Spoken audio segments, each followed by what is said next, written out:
we're here at the place where we know for a fact Howard actually boxed. This is the back of the Neeb Ice House. Now, this is significant for the development of the town for a couple of reasons. In the 1880s, they started harvesting ice off of frozen ponds by going out into the pond, cutting blocks, lifting them up, and taking them back. This was really important because they didn't know how to refrigerate things at the time, and so quickly with the ice came the need to experiment to find insulation, and before too long they were able to start working on commercial refrigerators. At the turn of the century, this was crucial. The railways were the primary means of moving things back and forth. If you had a refrigerated car, the meat that you cut up this morning could go into that car and you could get it down the line and it would still be fresh at the end of the day. So it made commerce widen. And of course there was a civilizing aspect to it as well. Excess ice could be sold to families who would then keep it in their ice box, and then you could have iced tea. You could keep your eggs cold. Your milk would stay fresh longer. It was really important, and especially in rural areas, we take for granted air conditioners and ice machines, but that was the equivalent of jet packs back then. So the ice house became a fixture in these small towns. And one of the byproducts of being in a place where you had a massive amount of ice in large refrigerated areas and storage was that you could brew things there. Adult beverages, beer, which was not illegal until Prohibition. And then after 1929, the beer barrels just kind of moved to the back of the ice house where they couldn't be seen. 1919. 1919. Yeah. 1929 was when it, yeah. So at this point with Prohibition, when Howard is learning his craft and when he's boxing later on, you could get a beer at the ice house. It was sort of an open secret. The roughnecks and tool dressers and wildcatters who were working out in the oil fields, and the ranch hands and farmers who were working in their pastures, and all the guys who were doing mechanical and industrial labor would gather at the end of the week here at the ice house, and they would surreptitiously purchase a few cold beverages. And the doors would be open. The train isn't coming through tonight, so maybe it's a night like tonight. There's a little bit of a breeze. It feels real good. Finally, you can relax. You can finish the conversation you were having about the son of a bitch you work for. And maybe, just maybe, if you were feeling frisky, you might want to strap on the gloves and go a few rounds, to burn some steam. This is what you did. Howard had those pressures. He wasn't working as a tool dresser. He wasn't out in the fields, but he was serving these guys. He had been making progress as a writer. He had been writing. He'd been accepted into some markets, but the money wasn't coming fast. So he had to take other jobs in town, and the job that really got to him the most was working at the drugstore, serving these guys ice cream. He'd have to do scoops of ice cream, and they were awful to him. They were rowdy. And so it really frustrated him because he really hated these guys trying to pull one over on him. He didn't like it. He didn't want to be there. It was very exhausting. Dave Lee was probably the guy that said, hey, why don't you come get a beer and chill out? And so we know that Howard was doing exercising on his own. He was doing some bodybuilding exercises to sort of build himself up. He'd been a lifelong boxing enthusiast. So he'd come around to the back here. There was a dock, and you could hop up on here, and the train tracks, we figured out where they were. They're long since not there now. And he would box with these guys. He'd go a few rounds. And we have at least one eyewitness account that says that he was actually very tough and could hold his own, and actually did very well. And he actually carved out, I think, a little bit of respect for himself. Because not long after that, he and his buddies start going to prize fights. They start going to the local prize fights in the nearby communities, piling into trucks and taking off. And he takes great delight in talking to his friend and writing letters to Tevis Clyde Smith, talking about the shiner that he got and the general rough appearance from going 6 rounds the other day with some of my guys. So this was a point of pride for him. It was a way for him to blow off some steam. He could work out his frustrations. He got a little bit of respect from these guys. Certainly was friends with Dave Lee, and he boxed with these other friends as well.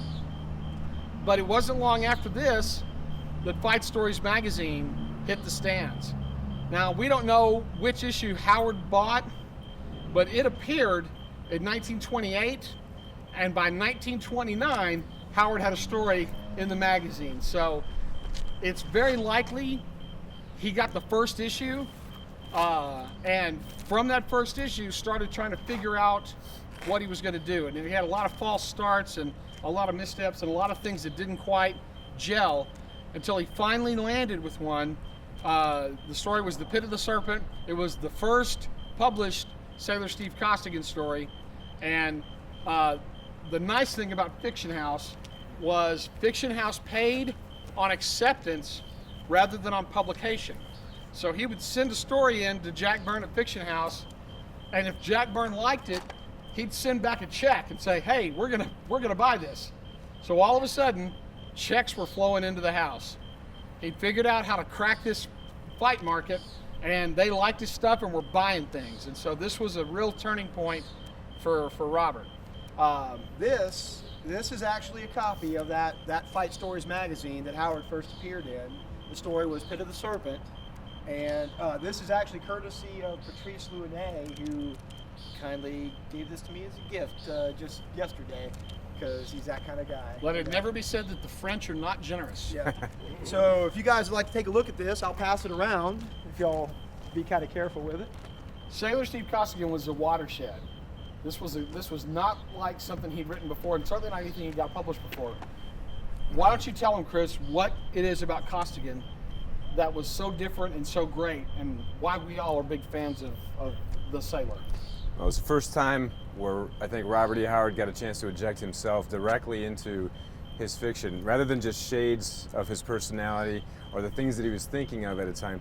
These were the things that he would write about in this particular series was really close to home. It was very, very simple for him to inject humor, for instance. One of the things that, leading up to my discovering the boxing stories, I had always had this impression of Robert E. Howard as a morose, brooding character sitting alone in a room, no friends, just antisocial. It turns out he had just a wonderfully defined sense of humor, and that humor injects itself into the stories in really inventive ways. What's important about, I think, Steve Costigan is, without Costigan, the success of that series, which is so different, I think, than the rest of his later work, there'd be no Conan. It'd be very, I think, a stroke of luck, wouldn't you think, if Conan would have gotten seen. At the time, Robert E. Howard was really struggling with trying to break into the markets, find a way to support himself so he didn't have to serve other people. Because that's one thing I think stuck in his craw. He liked the freedom of everything. Sailor Steve Costigan represents all the things I think that he really wanted to do in his life. He wanted to sail the 7 seas, explore the different areas of the world, meet new people and cultures, basically live life, and live life with a group of people that he could trust and bounce ideas off of. And the character of Steve Costigan really is a character, I think, a close character of Robert E. Howard himself. Like I said, he's a funny guy. He's self-deprecating, but loves to tell stories. Probably the best, but most unreliable storyteller in all of Robert E. Howard's fiction. He's just a hoot to read these stories. I mean, the other thing is, he got to inject other people. So there's crew members of the sailing ship. He's a merchant marine, by the way. He sails all across the world. So the crew members represent certain of his friends and acquaintances, or people, idealized versions of them. Plus he had his dog, Patch, injected into the stories via probably the best sidekick I've ever read, and that would be Mike the Bulldog. It's a bulldog in the stories. I think he comes in the second or third story in the series. Second story. Mike the Bulldog, without speaking a word throughout the entire series, says volumes. Yeah, this dog will make you laugh at any point. Cultured Cauliflowers is a story, for instance, where Robert's description of this dog and his antics is just beyond funny. They should have made a TV show of this or something. It's just wildly funny. I should have written it, yes. Yes, you should have. The other thing, though, that I think is really fun, but more than fun, it's like I said, a window into Robert's soul, but fun in the sense that Robert was also creating a unified world, I'd say, Jeff, an interconnected, A shared universe. shared universe, much like the Hyborian Age, for instance, and prior to that, the Arthurian Age with the Cole stories. He actually created this boxing universe that resembled very, very closely the real boxing universe in our own world. In fact, he would inject his boxers into real history and take real boxers and inject them into his pseudo-history. And it was done with such seamless ease that you just take it for granted that these people exist or don't exist. Just wonderfully crafted stories. So getting a little bit, I guess, deeper into the characters. Robert himself saw himself as an American, and at that time it meant different things, I think, than it does today. So honor is first and foremost, manliness, masculinity, all the things that I think were emblematic of being a real man's man at the time. Costigan is that character, and he's described that way constantly throughout the series. In fact, it almost becomes a trope that it becomes almost a character of itself. It becomes funny to read how manly and masculine he is. Right. He's also a little slow off the starting gate sometimes mentally. It seems like he'll do the same thing over and over again, even if he ends up on the wrong side of an issue. But what's key about that is Costigan he's the butt of the joke pretty much in every story, but oftentimes it's because he refuses to give in to the easier way of doing things. He'll go ahead and be the butt of a joke. He'll go ahead and be snubbed by the gal, used by the gal, or find himself somehow just on the bottom looking up in a situation because he refuses to take advantage of other people. He's vulnerable in the sense that he has an ideal of what he'd like himself to be, and he views the rest of the world that way. And when you start reading the letters of Robert E. Howard, especially around 1926 to 1930, you see this guy. The things that Costigan reacts to in the stories are very human, very relatable, no matter what era you read them in. They're in the letters already. And when you realize that, you see this tie between the boxing stories and Robert E. Howard and his life and the way he describes himself to others, you realize, wow, I'm looking in a window at my author. And before we had Novel in this great book, or at least before I had ever read it, this was my only, I felt, sure way of knowing Robert E. Howard. So, I think one of the things we could talk about is the importance boxing played at that time and why these stories, just like, why boxing? Why was it important at the time, and why was it important to Howard, and why is it important for us to understand boxing if we're going to understand Howard's fiction? Boxing at this time was one of the major sports. Boxing and baseball. Those were the two big sports, and horse racing. Horse racing. Was another big one. Football wasn't as big, basketball wasn't as big. Boxing was huge in the early part of the 20th century.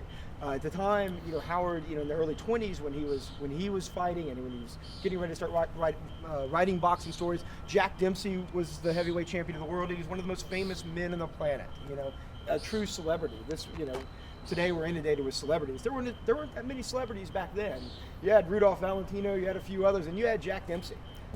That was a big deal. So guys here boxing, it seems a little weird to us today in a modern age, but this is the same thing as us going out and playing a game of pickup basketball today. Right. Them coming here and throwing down at the ice house, having a few beers. That was a normal thing you did, and they understood that and then understood fighting and combat. And when you read Howard's stories, not just the boxing stories, but the Conan stories, where you read Howard's combat scenes that he writes and how visceral they are. And gritty and realistic and accurate they are. How accurate they are. It's because he's been in there in the ring. He's been in there fighting. He knows what it feels like to be hit and to react to that with a snarl and to fight back and to throw back and to feel that adrenaline. you know, that rush that you get when you're in a real fight. And you feel the danger, and that's something that boxing, unlike most other sports, can really give you that feel. There's no teams, there's no ball. Boxing is man against man. It's primal. It's visceral. You don't play boxing. You don't play boxing. You fight. You know, and that's what he took from that. You know, and you can read in some of his letters where he describes fights that he's in.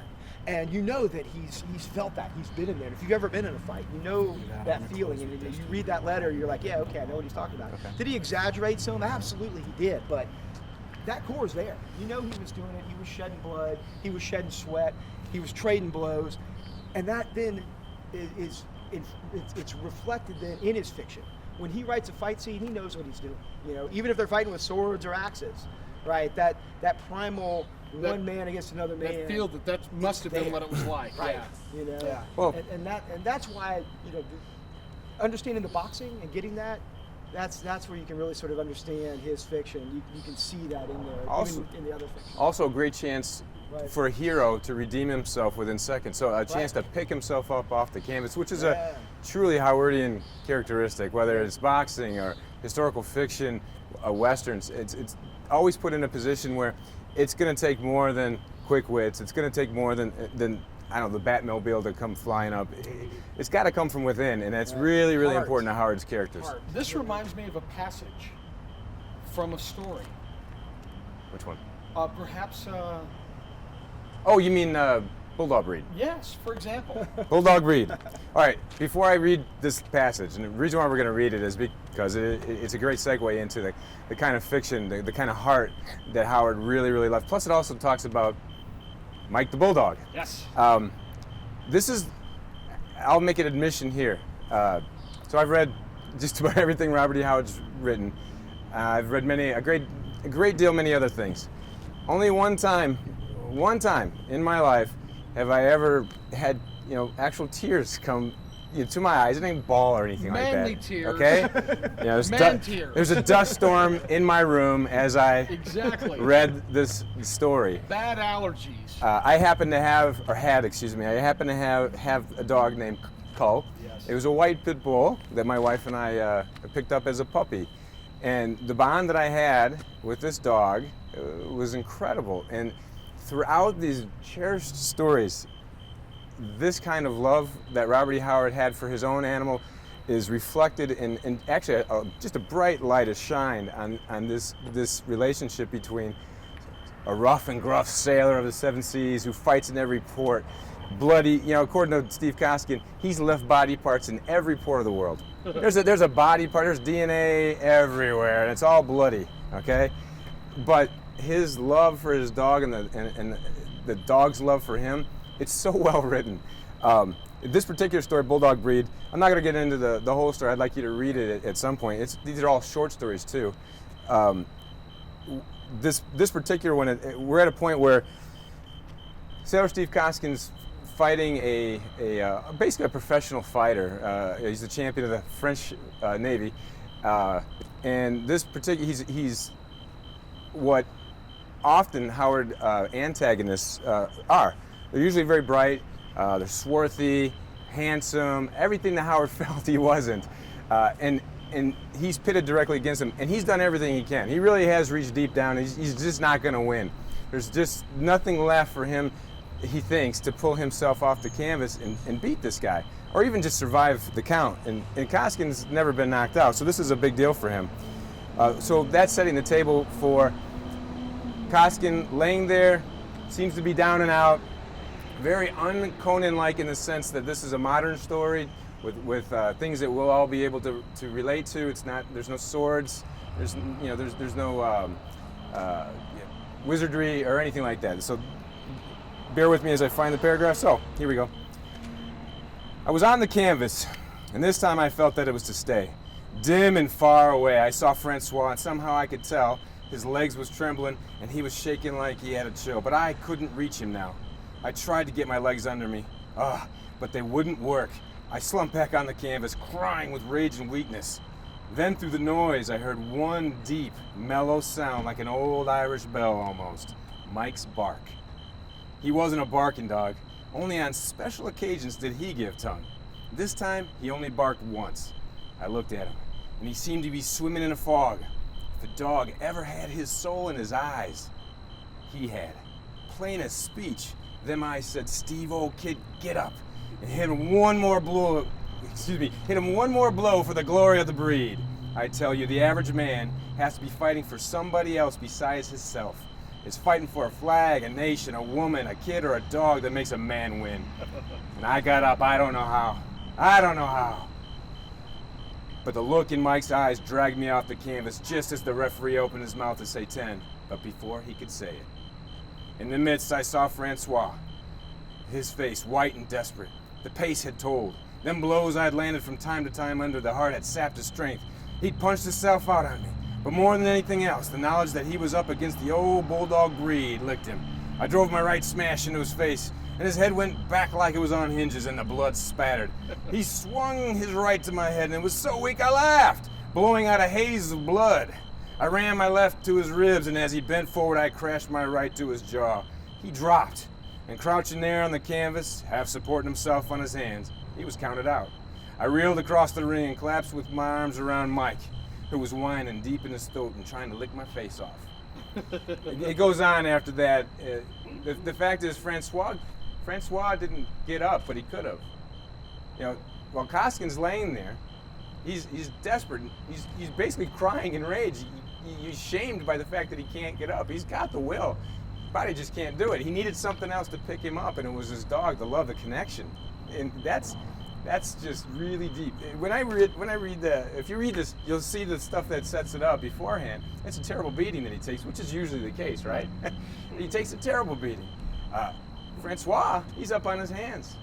He's clearly the better athlete. He's a better boxer, probably smarter. And the reason why they were fighting too is because they were drinking at a bar. Mike was sleeping on the floor next to him after having drank a pan of beer with Steve, and Francois didn't like that he was there, and he rapped him over the head to get him to move out of the way with his cane, and the other Steve knocked him out, and so that was a duel. It was supposed to be, basically a duel until someone was beaten. Yep. So he was fighting for his dog even from the beginning. Right. And at the end, the dog sticks his nose in Costigan's glove, and he just nuzzles there. And this is a mean dog, by the way. You don't want to mess with Mike. But there's these moments of tenderness amidst the chaos, the blood, the mud, and the beer. Right. So it's a very American tale. It's also a very personal tale, and it's one that I just really, really treasured. I really did get a little misty-eyed because I could remember my dog and how I felt, and it just was an instant connection. And never has a piece of work spoke to me quite like that. So, what's next? Well, let's talk about one of the things that I find interesting about Howard. In addition to being a big boxing fan, he understood other aspects of fighting too. Oh yeah. We've got pictures of him fencing with swords and this sort of thing. But he also understood wrestling. He was a fan of what was known as rough and tumble fighting. This is something that we've kind of forgotten today as a culture. But rough and tumble fighting was a style of no holds barred, hand-to-hand fighting on the frontier in the 19th century. Here in America. In America. Very American style, although some of it probably came from some of the Irish immigrants that came over. And what it was basically a wrestling style. You would try to wrestle your opponent, pin them down, and then gouge their eyes out or bite their ears off. Biting and gouging was the point of this type of fighting.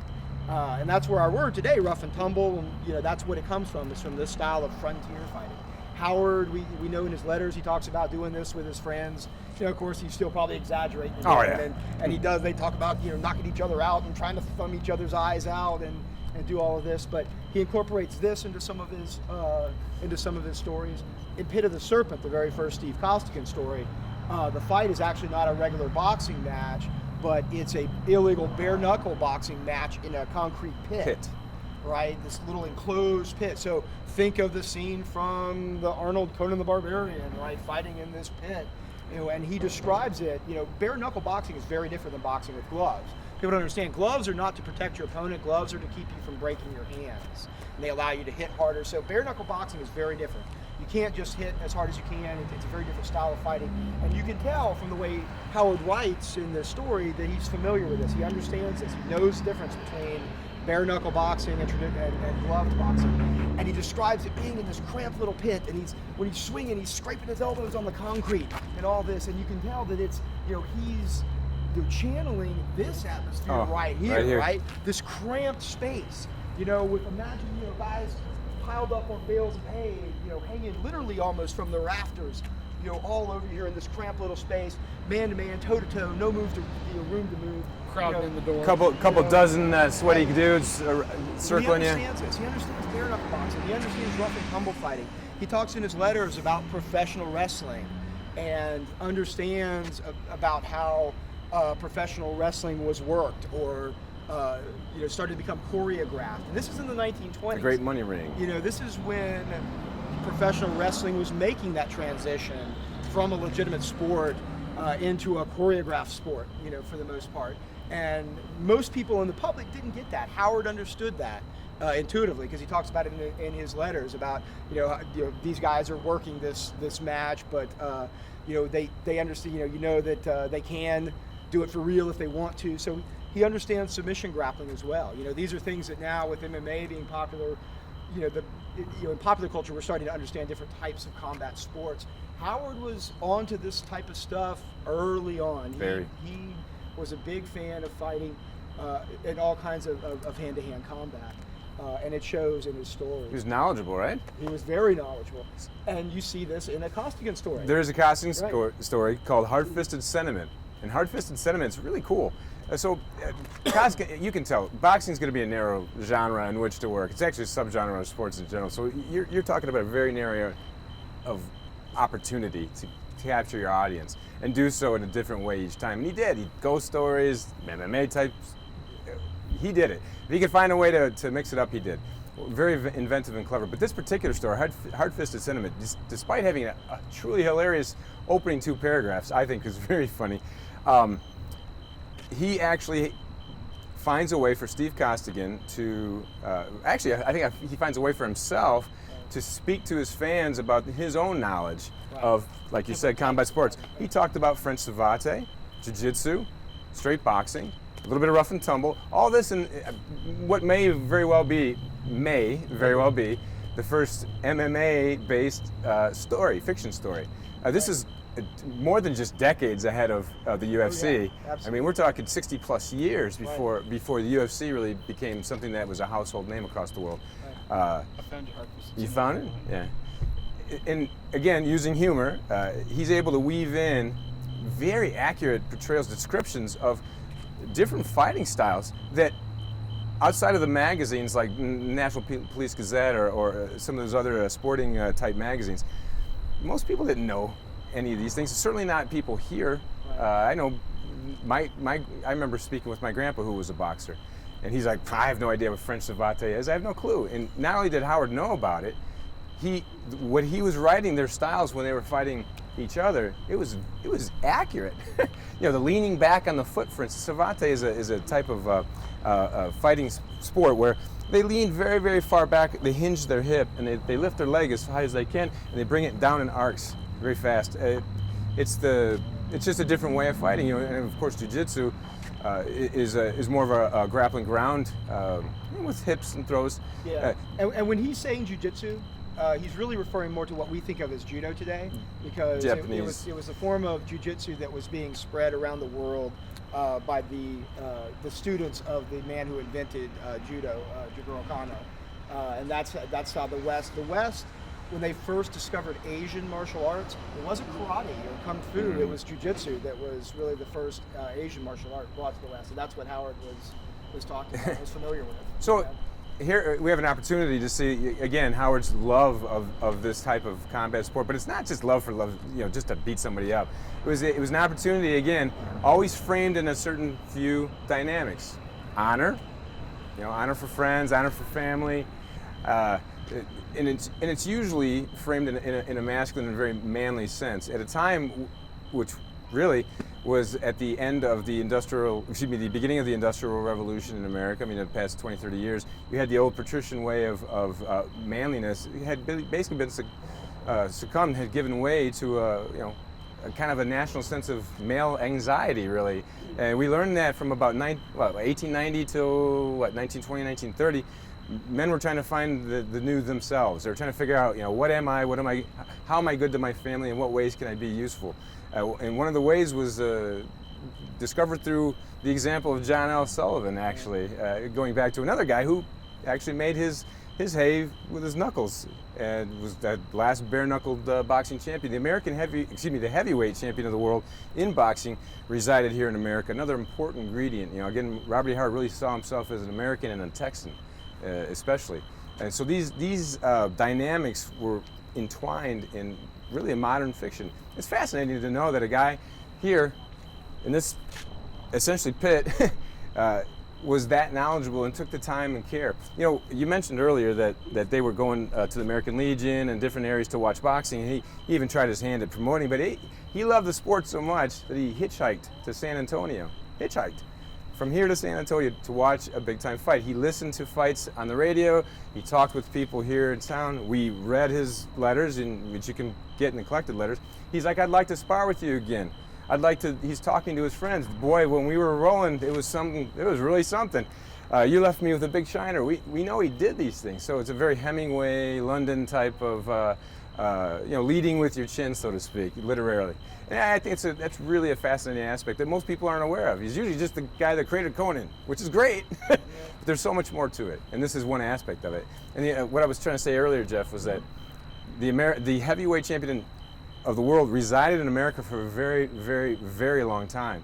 And so it was a matter of pride, national pride here in America. Not just Dempsey fought Carpentier. Oh, one of the largest boxing gates at that time. So it was the largest, First $1 million gate, yep. Which was huge. We're talking humongous crowds.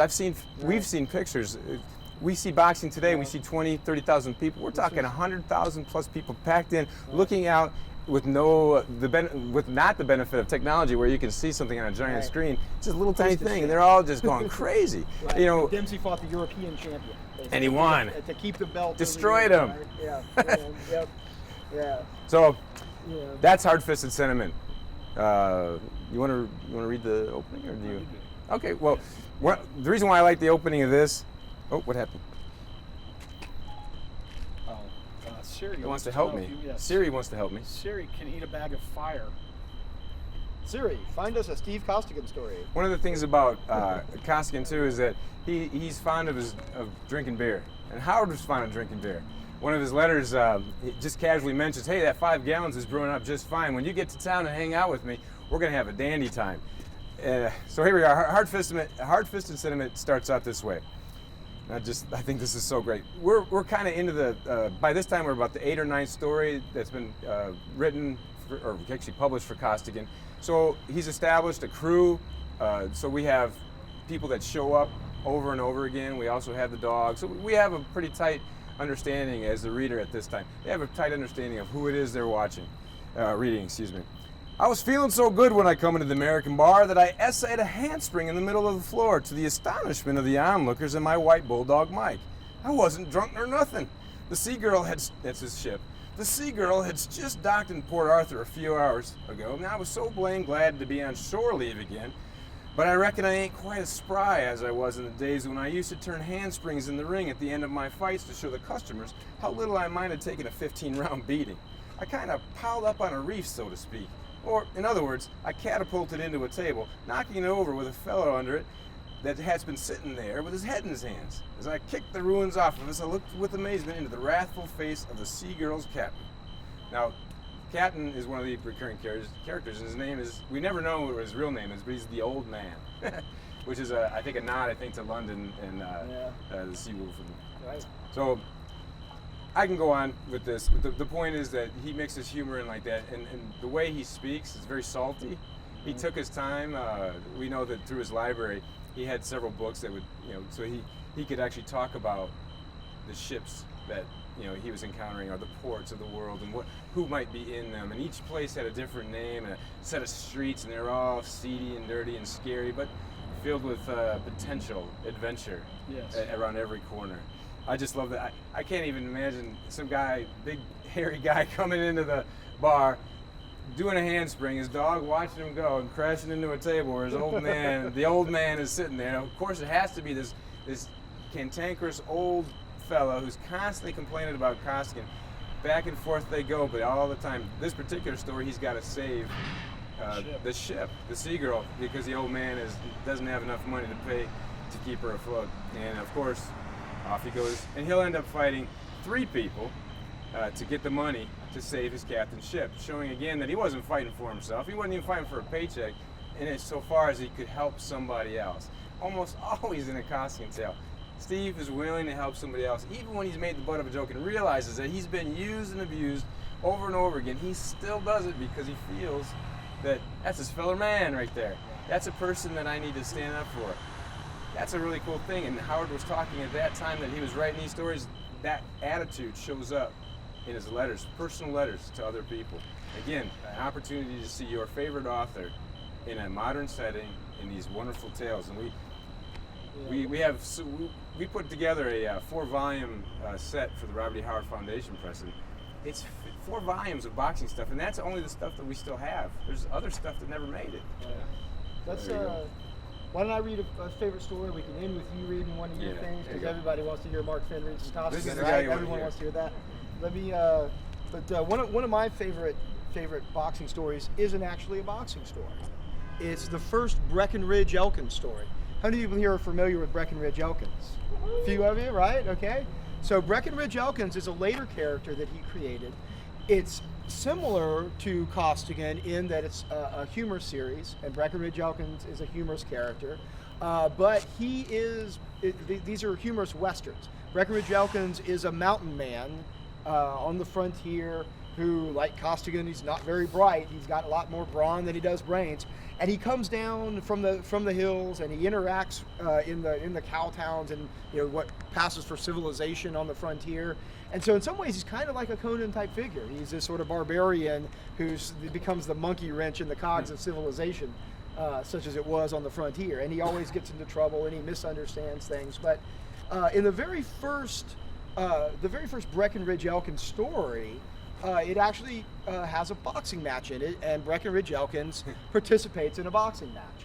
And this is actually something that Howard did quite a bit.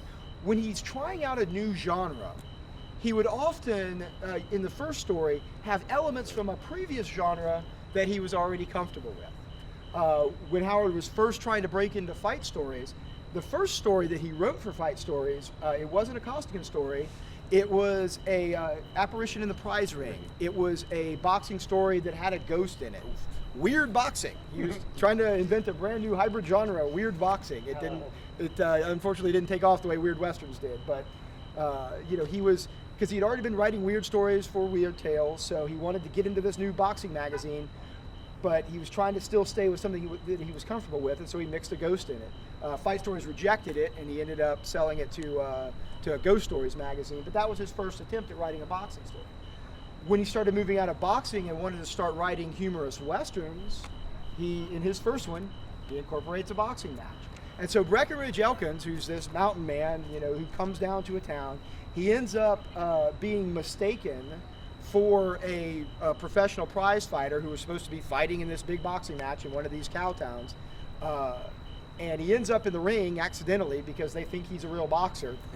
And what happens is Breckinridge Elkins, he's this mountain man. He doesn't know anything about actually boxing with gloves and rules.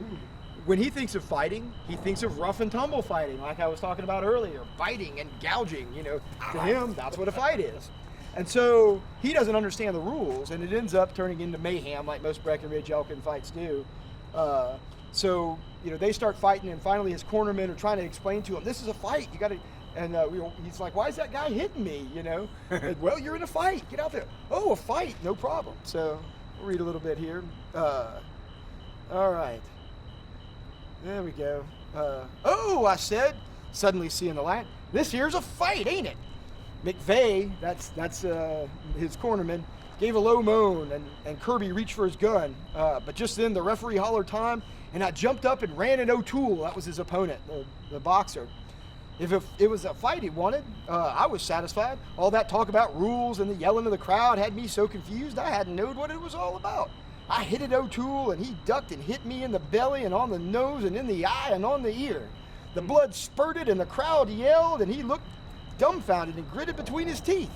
Are you human? Why don't you fall? I spit out a mouthful of blood and got my hands on him and started chewing on his ear. And he squalled like a catamount. Yucca ran in and tried to pull me loose, and I gave him a slap under the ear, and he turned a somersault into the ropes. Your man's fighting foul, he squalled. And Kirby said, you're crazy. Do you see this gun? You holler foul once more and it'll go off. Meanwhile, O'Toole had break loose from me and caved in his knuckles on my jaw. And I come for him again because I was mad by this time. He gasped, if you want to make an alley fight out of it, all right. I wasn't raised in 5 Points for nothing. Remember 5 Points, the neighborhood in New York? Right. He then rammed his knee into my groin and groped for my eye. But I got his thumb in my teeth and began masticating on it, and the way he howled was a caution. By this time, the crowd was crazy, and I throwed O'Toole and began to stomp him when somebody let bang at me from the crowd, and the bullet cut my silk belt, and my pants started to fall down. I grabbed them with both hands at O'Toole Riz and rushed at me bloody and bellowing, and I didn't dare let go of my pants to defend myself. So I whirled and bent over and lashed out backwards with my right heel like a mule, and I caught him under the chin. He done a cartwheel in the air, his head hit the turf, and he bounced over and landed on his back with his knees hooked over the lower rope. There wasn't no question about him being out. The only question was he dead? So here's another example. This is, Howard using his knowledge of different styles of fighting for humor, not just to show off his knowledge, but he's able to incorporate it into the comedy, at the time. How did they spell McVeigh? That's a good question. Oh yeah, you're right. Do we need to incorporate this into the boxing universe? We might, if it's spelled the way I think it is. Well, McVeigh was a cornerman, not a boxer. Well, I know, but MC capital V-E-Y. So, go ahead and talk about Sam McVeigh real quick, and how Howard Pepper stories with. Right, with real people.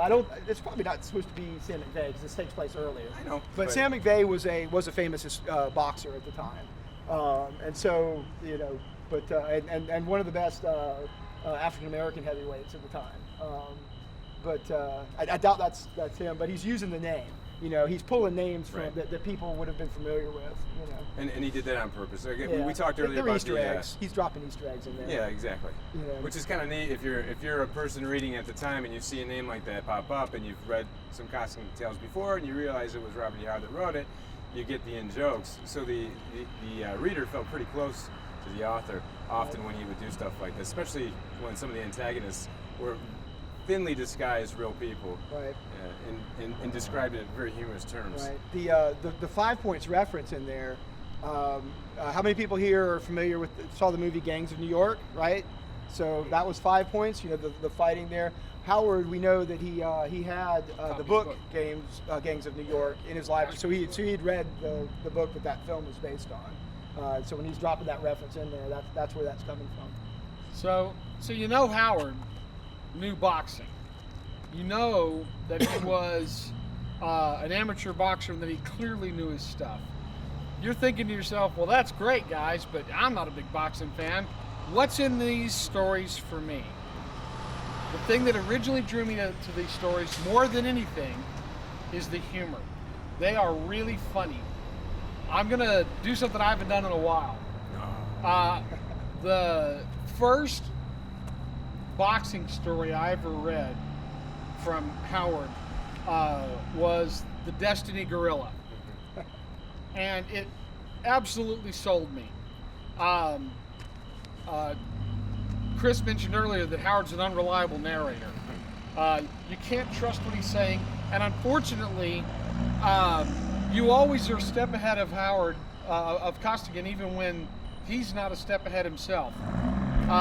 This is a scene that doesn't have boxing in it per se, but it really speaks to character and also the way that Howard used the sort of soft-headedness of Steve, and I've described him in the radio plays as the two-fisted fighting man from Galveston with a heart of gold, fists of steel, and a head full of rocks. This is a head full of rocks scene. He has just beat somebody who was supposed to rough him up because he didn't fight the way the gangsters wanted him to fight. And he's knocked his opponent through the walls of the bar into the dressing room of the cabaret. And I'm going to do this in the dialect that I kind of worked out for Steve, because he is from Texas, and so the accent and the patois is part of that. Presently, realizing he was limp as a rag, some sanity penetrated the red mist I was in, and I let go and looked around me. I was in a room which had a distinctly feminine air. There was a dressing table and a mirror like chorus girls uses, and some frilled and spangled costumes hanging on the wall. And there was a girl, too. She was backed into a corner with one hand over her heart and her eyes as big as saucers. She was in a dancing costume, and I realized I'd busted right into the dressing room with a yellow kitten.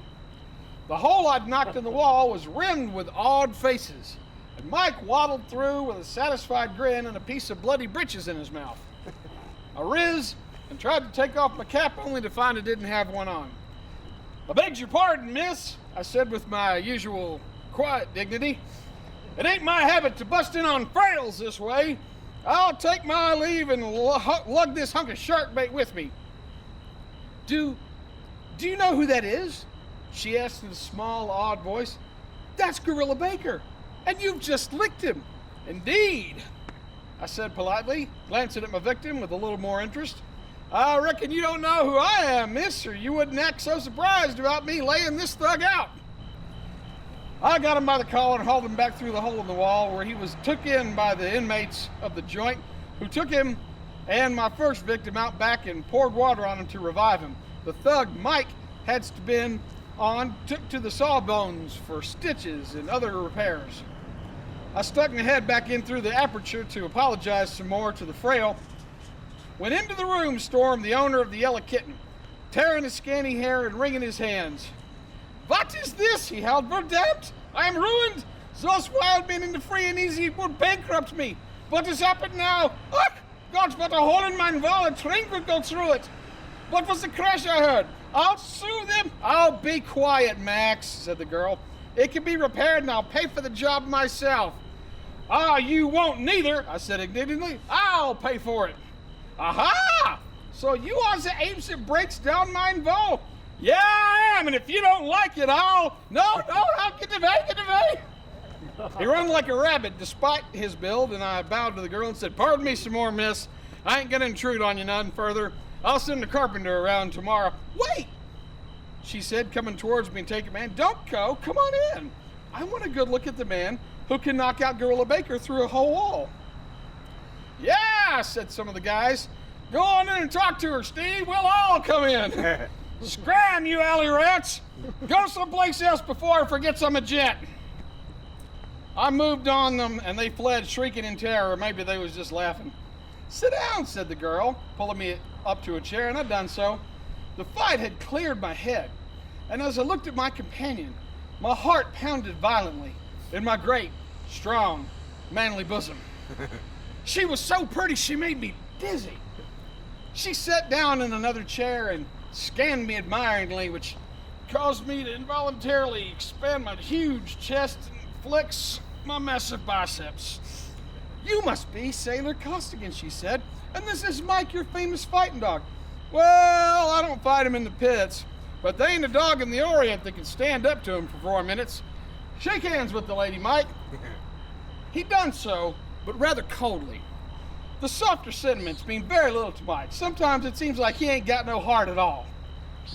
"I'm so glad to meet you both," she said. "I've heard so much about you. My name is Teddy Blaine. I dance here at the Yellow Kitten. I've just come off my set when you burst through." "I'm sorry," I said. "If I'd have known the wall was so weak, I'd have knocked him the other way."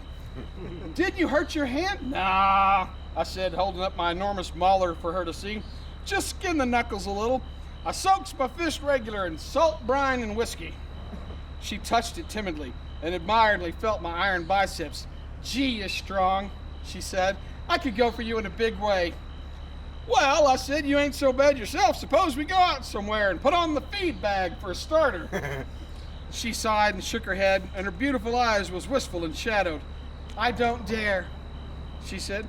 What do you mean you don't dare? I demanded. I hope I'm as much of a gent as the next son of a... No, it ain't that, she said quickly, laying her hand on my arm, and shivers went down my huge body at the contact. There is no doubt about it. True love at first sight is a fact. I have experienced it maybe 50 times in my life. I trembled with emotion and wished that there was somebody I could knock his head off for her. No, it isn't that, she repeated. Anyone can see you're a gentleman. No, I'm a victim of persecution. And with that, she bowed her head back into her slim hands and wept. I stared at her, shocked and horrified.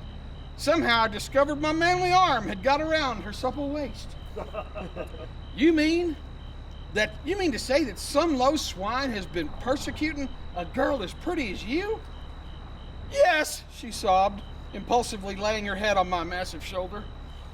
Tell me who he is, I urged. I'll stomp him into mush. He's made my life miserable, she whimpered. He tends bar right across the street at the Yorkshire Tavern, and he has a room at my boarding house. He watches me all the time, and he beats up every man who tries to call on me or have a date with me. He's killed nearly half a dozen nice young men. He hires the waiters to watch me, and they tell him if I talk to anybody, and if he comes over from the Yorkshire, he sees me home every night. I never get a chance of getting away from him. Who? I asked. He says if he can't have me, nobody can, she moaned. All the boys are afraid to date me up. He's a brute. Who, darn it? Big Bill Elkins. Bill Elkins, huh? I'm used. I need to be afraid of him. Everyone is. I jumped like she'd socked me. Who's afraid of Bill Elkins? I never said no such thing. I was just repeating his name. There ain't enough people in the world named Elkins to lick me. Come on, get your hat. You're going out with me. I'm afraid, she whimpered. He never has socked me, but he might. And then think of the scandal, you two fighting over me in the public street. He watches this place while he works. And we'd no more get outside than he'd come surging across the street, roaring like a mad bull. I'll just have to endure his persecutions. Unless you could take him out back somewhere and beat some sense into him. Which is just what I'm gonna do. I said grimly, you wait here. When I get back, you'll be a free woman. You'll be Steve Costigan's girl instead of Bill Elkins. Oh, if only you could, she cried, springing up with her eyes sparkling and throwing her arms around my neck. Knock his props loose, Steve, for my sake. And with that, she gave me a smacking kiss that sent me out of the Yellow Kitten rolling through a rose-colored fog. I seem to remember stumbling into people, trying to dance and stepping on folks' feet, but eventually I found myself in the street with the breeze blowing through my damp hair. I looked up at the stars, which was visible amongst the street lamps, and I said, to think that a mug like Gorilla Baker was the cause of me meeting my true love. When I sees him again, I shakes his hand and gives him a 10 spot. It's fate, no less. It's destiny, which works not only with violets and moonlight, but with gorillas as well. Gorilla Baker was the tool of destiny. Yeah. Let me just say, He's a tool, all right. he's a tool. He really is. I hope I was able to get across that maybe Teddy Blaine wasn't really as interested in Steve as she let on. It's a wonderful story. I literally was reading it and I had to put it down because I was laughing so hard. My good friend John Lucas walked in the door. He took a look at me laughing on the floor, did this, walked into his room. I kept reading, I kept laughing. He came back out about 10 minutes later and said, what the hell are you reading? And I said, here! And I handed it to him, and he sat there and sat on the floor and laughed with me. He said, where did you get this? I said, that's the guy that wrote Call. He went, you're kidding me. So, if you guys are intrigued by any of this stuff, if you don't like the boxing, the humor will carry you. If you love the boxing, you owe it to yourself to check out Howard.